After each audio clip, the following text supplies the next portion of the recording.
آپ ہر سال میرا پروگرام بچوں کے ساتھ دیکھتے ہیں عید کے تعلق سے، تو اس وقت ہم ایک ایسی بلڈنگ میں آئے جہاں ہمارے رکن شورا حاجی عبدالحبیب بھائی بھی رہتے ہیں، تو ہم یہ سوچتے رہے کہ ہم جائیں گے کہاں ریکارڈنگ کے لیے اور کون سا ٹائم ہونا چاہیے. تو ٹائمنگ کے تعلق سے بھی ظاہر ہے کہ رات کو بھی مدنی مذاکرے ہوتے ہیں، کیونکہ یہ تو ریکارڈ ہو رہا ہے پروگرام. اور آج ذوالحجہ کی 6 تاریخ ہے، 6 ذوالحجہ، آج 17 جولائی. تو تیسری عید کو آپ ہماری تیسری عید سے مراد جمعہ ہوگا. جمعہ کی شام 5 بجے آپ ہمارا یہ پروگرام انشاءاللہ مدنی چینل کی اسکرین پر دیکھ سکیں گے. تو ایک تو وقت کا تعین کرنا بھی ایک کام تھا، تو پھر فجر کی نماز کے بعد کا ہم نے آپس میں مشورہ کیا کہ فجر کی نماز کے بعد آئیں گے انشاءاللہ.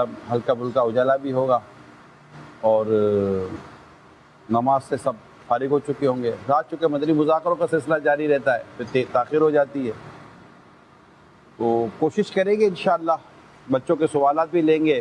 پھر تھوڑی دیر کے بعد، ابھی چونکہ یہ فریش آئیں بچے، تازہ دم دستہ ہے، ابھی یہ سوالات کے ذریعے حملہ آور ہونے والے ہیں. ہم بھی کوشش کریں گے اپنے آپ کو بچانے کی.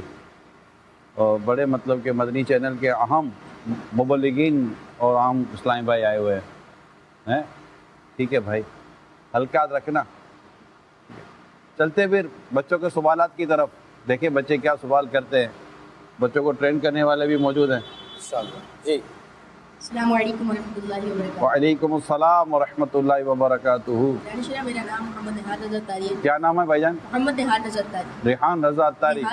نہال رضا اتاری. اچھا. اور آپ سے پوچھنا یہ ہے کہ بقرہ عید کے دن ہوتے ہیں تو بچوں کو شوق ہوتا ہے جانور گھمانے کا. تو آپ کو کبھی ایسا شوق ہو کہ اپنے قربانی کا جانور ہم گھمائیں، باہر روڈ پہ لے کے جائیں، گلی میں لے کے جائیں، ایسا کوئی شوق تھا آپ کو؟ یہ اصل میں شوق ایسا ہوتا ہے، عام جانور کو گھمانے کا شوق نہیں ہوتا.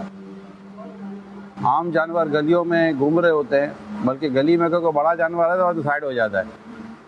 لیکن امیر سنت سے بھی میں نے سنا ہے کہ یہ جو قربانی کے جانور جو قربانی کے دنوں میں لائے جاتے ہیں، وہ 12ویں میں لگا ہوا چراغاں، یعنی عام بلڈنگوں پر لائٹیں لگا دیں تو اس میں کوئی کشش نہیں ہوتی. لیکن جو آقا کے میلاد کے نام پر جو چراغا ہوتا ہے بلڈنگ میں لائٹیں لگتی ہیں، تو ایک دل کرتا ہے اس کو دیکھنے کا. اس میں ایک عجیب سی نور ہوتا ہے، عجیب سی چمک ہوتی ہے. جی بہت اچھا لگتا ہے. اچھا، تو وہ بہت اچھا لگتا ہے بھائی نہال بھائی کو بھی.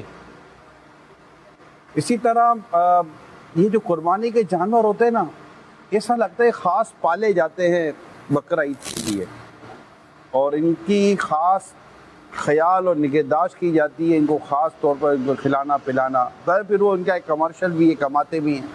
ان میں کشش ہوتی ہے. اب مثال کے طور پر اگر کوئی یوں ہی پورا سال کئی کیٹل فارم ہیں جن کے یہاں جانور بندھے ہوئے ہوتے ہیں، بیچ بھی رہے ہوتے ہیں، گوشت کاٹ بھی رہے ہوتے ہیں، لیکن کبھی ان کو نہ بکروں کو دیکھنے جاتا ہے، نہ کبھی یہ جانور دیکھنے جاتا ہے، نہ چھوٹے بڑے جانور، نہ اونٹ کو دیکھنے کو جاتا ہے. آپ لوگ جاتے ہیں عید کے دنوں میں اونٹ دیکھنے کے لیے، اوپر بیٹھنا ہوتا ہے، آپ کو تھوڑا گھومنا پھرنا ہوتا ہے. تو اس جانوروں میں کشش ہوتی ہے، اور یقیناً اس میں ایک اپنی خواہش، اپنی نفس کی تسکین کا بھی سامان ہوتا ہے. لیکن ایک قدرتی طور پر ایک کشش ہے ان قربانی کے جانوروں میں. اور ایسا لگتا ہے کہ اگر ان کے ساتھ ہم تھوڑا زیادہ پیار کا، محبت کا، ان کے ساتھ کوئی اچھا برتاؤ کریں گے تو شاید ایسا لگتا ہے کہ ہمیں کوئی اچھا ثواب ملے گا، اس کی کوئی برکت ملے گی. ویسے تو حدیث پاک میں کہ ہر تر جگر میں اجر ہے، یعنی جو بھی جاندار ہے نا، تر جگر جو بھی جاندار ہے، اس کے ساتھ جو بھلائی کریں گے تو آپ کو ثواب ملے گا. تو یہ ایک الگ ہے. اب مثال کے طور پر ابھی یہ پیچھے بندھے ہوئے جانور، تو اگر یہ قربانی کا نہ ہو تو پیچھے کون مانتا؟ ابھی ڈائریکٹ کہہ رہا ہوں تو میں بھائی پیچھے سے جانور ہٹا، کیمرے میں آ رہا ہے. نہیں، ڈائریکٹر خود ہی چیخ رہے ہوتے جو ابھی سوئچنگ پہ بیٹھے ہوئے، لیکن ان کو خاص باندھا گیا ہے ادھر، اور ہمیں ان کے آگے رکھا گیا ہے تاکہ اسکرین پر یہ نظر آئیں گے تو آپ کی اسکرین کی خوبصورتی بڑھے گی. تو اسکرین کی خوبصورتی بڑھانے کے لیے ہم نے قربانی کے جانور کا انتخاب کیا ہے. عام دنوں میں تو میری بھی ریکارڈنگ آپ نے کبھی جانوروں کے ساتھ نہیں کرائی ہے. اسی سال میں ایک ہی ریکارڈنگ ہوتی ہے آپ لوگوں کے ساتھ، جانوروں کے ساتھ. تو یہ ان میں ایک واقعی کشش تو ہے. اس کی وجہ سے تھوڑا سا ان کو لے کر چلنا، میں لے کر چلا تھا تو اس کی ویڈیو کافی وائرل ہوئی تھی، ہاتھ پہ لگایا تھا. تو لوگوں کو پتہ نہیں. اچھا نگرانی شورا، قربانی کے جو جانور ہوتے ہیں ان کا خیال رکھنے میں کیا کوئی الگ ثواب ملتا ہے، کوئی الگ برکتیں ملتی ہیں؟ جیسے بقرعید کے موقع پہ جانوروں کو تیار کرتے ہیں، سجاتے ہیں، ایک ایک ہار جو ہوتا ہے وہ 5-5 ہزار 6-6 ہزار روپے کا ہوتا ہے جو اپنے جانوروں کو پہناتے ہیں.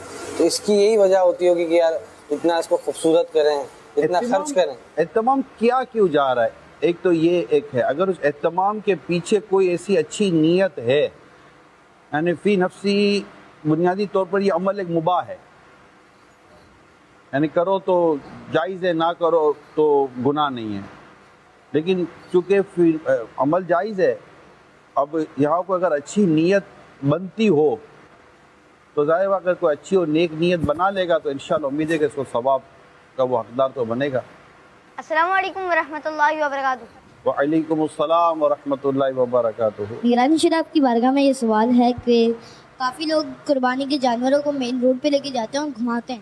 اب ایسا کرنے سے پیچھے جو آ رہے ہیں ان کو بھی تکلیف ہوتی ہے، کافی کبھی ایمرجنسی میں ہوتے ہیں، تو ایسا کرنا کیسا؟ دیکھیں جانور کے چلنے کی بھی، جانور کو ابھی تک تم نے نہیں دیکھا کہ پر والے جانور کو یوں مطلب بقرعید کو کاٹا جاتا ہو کہ اس کو اڑا گیا.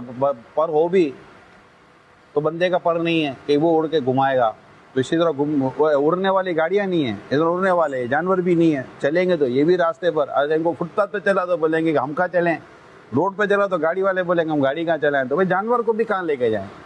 تو اس میں ہے یہ کہ جانور کو لے کے چلنا یہ اپنی جگہ پر ہے، لیکن میرا مشورہ یہ ہے کہ جو لے کر چل رہے ہیں انہیں چاہیے کہ وہ سڑک کے کنارے لے کر چلیں، کیونکہ اب یہ چلنا کوئی پورا سال کا تو ہے ہی نہیں، روز کا بھی ہے ہی نہیں، یہ سمجھیے 2-4 دن کا. اچھا یہ میں آپ کو بتا دوں، کیونکہ ہم کراچی میں اس وقت یہ پروگرام ریکارڈ کر رہے ہیں اور کراچی کا ماحول دیکھتے ہیں نا، یہ زیادہ تر آپ کو کراچی میں ملے گا.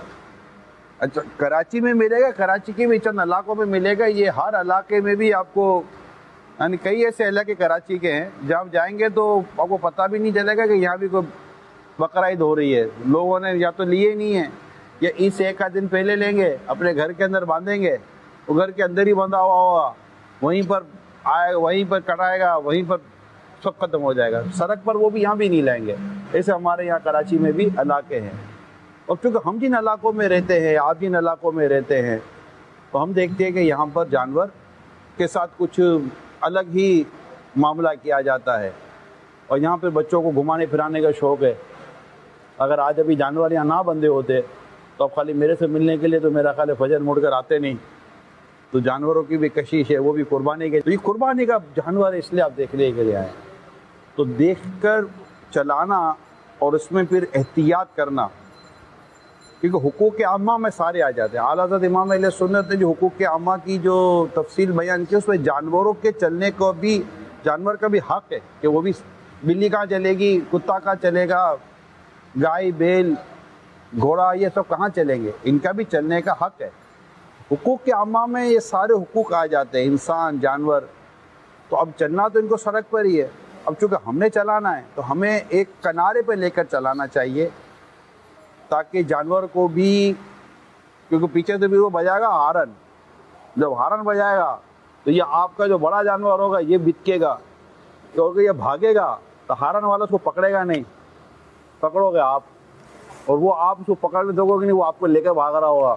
بعض لوگ ہوتے ہیں نا کہ چلا رہے ہوتے ہیں روڈ کے کنارے، اچھا جانور چل نہیں رہا، اس کو بری طرح کھینچیں گے یا پھر پیچھے سے اس کی دھم پکڑ کے پوری مروڑ دیتے ہیں پوری. یہ کرتے ہیں لیکن کرنا نہیں چاہیے کیونکہ وہ تکلیف ہوتی ہے. دیکھیں جانور کو بھی تکلیف، جانور پر بھی ظلم کرنا یہ حرام ہے. یعنی مسلمان پر ظلم کرنے سے زیادہ سخت جانور پر ظلم کرنا ہے. یہ کس سے فریاد کرے گا؟ ہمارے یہاں تو آپ کو، آپ تو خیر بچے ہو، لیکن ناظرین میں سے شاید ایک تعداد ہوگی جن کو پتہ ہوگا کہ بعض علاقوں میں گدھوں کی ریس ہوتی ہے. یعنی ایک تو وہ مال لوڈ کرنے والی گاڑیاں ہوتی ہے، تو گدھا، ڈونکی، کھوتا، دراز گوش اس کو ایک اچھے اردو میں کہتے ہیں. تو وہ اس کو ریس کے الگ ہے، اس کی گاڑیاں الگ ہوتی ہے، چھوٹی سی ہوتی ہے، اور اس کی باقاعدہ ریس ہوتی ہے. ریس کے بعد یہ ہوتا ہے کہ وہ اس کے پیچھے زخم ہوتا ہے، ڈونکی گدھے کے پیچھے زخم ہوتا ہے اس کے دم کے پاس، اور جو ریس جو کر رہا ہوتا ہے نا، جو چلا رہا ہوتا ہے گاڑی کو، کیونکہ اس کو جیتنا ہوتا ہے، تو گدھا بھاگے گا تو جیتے گا، تو یہ کیا کرتے ہیں، ان کے پاس ایک ڈبہ ہوتا ہے، اور ڈبے کے اندر کچھ کنکر ہوتے، پتھر، اس کے اندر نوک بنی ہوئی ہوتی ہے. میں آپ کو بتاؤں گا تو آپ کو جیسے کہ وہ وحشت ہوگی، مجھے پتہ ہے. اس کے اندر ایک نوک بنی ہوئی ہوتی ہے، وہ نوک جو ہے نا، جب وہ گدھے کے پیچھے زخم پر مارتے ہیں تو اس کو تکلیف ہوتی ہے، وہ اچھل کے بھاگتا ہے، اور وہ بار بار تو اس کو نوک مارتا نہیں ہے، تو یہ بجاتا ہے ڈبہ نا، تو گدھا ڈرتا ہے کہ یہ نوک مارے گا، یہ نوک مارے گا، تو یہ بھاگتا ہے. تو یہ ظلم ہے، یہ زیادتی ہے. اسلام کے دوسرے خلیفہ حضرت سیدنا عمر فاروق اعظم رضی اللہ تعالیٰ عنہ کے دور خلافت میں کسی چیز کے لیے آپ کے غلام اونٹ کو لے کر گئے تھے، اور جب وہ لے کر آئے تو اونٹ کا پسینہ نکل رہا تھا. آپ کو افسوس و غم ہو رہا تھا، اور آپ اس کے پسینے کو صاف کر رہے تھے. تو جانوروں پر بھی رحم کرنا چاہیے، ان کو اس طرح نہیں بھگانا، چلانا، دوڑانا، کھینچنا، دم موڑیں گے، کان موڑیں گے، کان سے کھینچیں گے، نہیں چلتا، اب کھڑا ہو گیا. جانور ہے، انسان تھوڑی ہے. جانور آپ بولو چل تو اس کو تھوڑی ہے جملہ سمجھ، چل کا مطلب چل ہوتا ہے، تو اس کو تو نہیں رہا، وہ ہماری لینگویج تو نہیں نا سمجھتا. اب آپ کی ضرورت ہے ابے چل رہا، وہ اس کو کیا پتا چل رہا ہے، وہ بیٹھ جائے گا، بولے گا اس کا مطلب بیٹھنا ہوتا ہوگا، تو آپ اس کو بولو چل رہا، وہ نہیں چلے گا، اس کو نہیں چلنا، وہ کھڑا ہو گیا ہے. اور بعض اوقات جانور اڑی کرتا ہے، آپ لوگ نہیں کرتے. چلو آپ لوگ اری آپ لوگ بھی کرتے ہو، دیکھو گھر میں نہیں کھانا، نہیں جانا، نہیں اٹھنا، تو آپ کا کان پکڑ کے اٹھاوے تو تو چیخے نکلیں گی، آپ تو چیخو گے بھی، وہ بھی کرو گے جو نہیں کرنا چاہیے. تو جس طرح آپ کو تکلیف ہوتی ہے، آپ بھی تو ضد کرتے ہو نا، تو جانور بھی ضد کرتا ہے. جس طرح انسان کی ضد کو توڑنے کے طریقے ہیں نا، اس طرح جانور کی ضد کو توڑنے کے طریقے ہوتے ہیں. اب ظاہر جو جانوروں میں اٹھتا بیٹھتا ہے، پالتا پوستا ہے، اس کو زیادہ پتہ ہوتا ہے کہ جانور کو کیسے ہینڈل کرنا ہے. گھوڑا ہے نا، گھوڑے بعض وقت بہت اس کو مطلب وہ نہیں بیٹھنے دیتے. گھوڑا تو گھوڑے کے اوپر بیٹھ کر سواری کی جاتی ہے نا، تو بعض گھوڑے ایسے ہوتے ہیں جو اپنی پیٹھ، یہ گھوڑے کی پشت ہوتی ہے، پیٹھ ہوتی ہے، اس پر نہیں بھی بیٹھنے دیتے.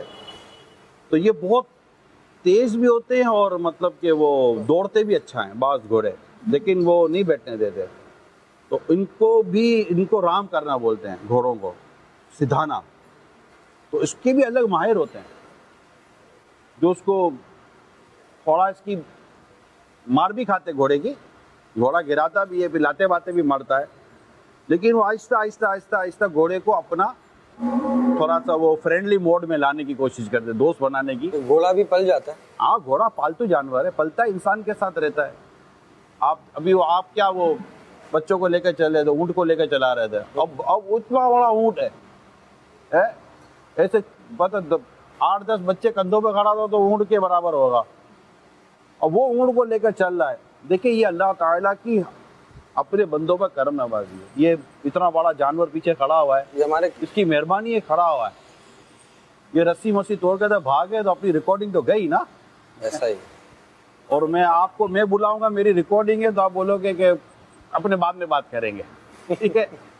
سوال سب آپ لوگ بھول جاؤ گے، بھاگو گے. اب آپ بتاؤ، اونٹ اگر پکڑ لے، اللہ تعالیٰ نے ان جانوروں کو اپنے ان بندوں کے ہاتھوں میں گویا کہ مطلب وہ کر دیا، تسخیر کر دی. جیسے کہ جو وہ گاڑی چلاتے تو ہم دعا پڑھتے نا، سخر لنا ھذا وما کنا لہو مقرنین، یعنی ہم اس کی طاقت نہیں رکھتے تھے کہ اس سواری کو ہم اپنے قابو میں لیتے، مگر یہ اللہ کی رحمت ہے جو اس سواری کو اس نے ہمارے قابو میں دے دیا.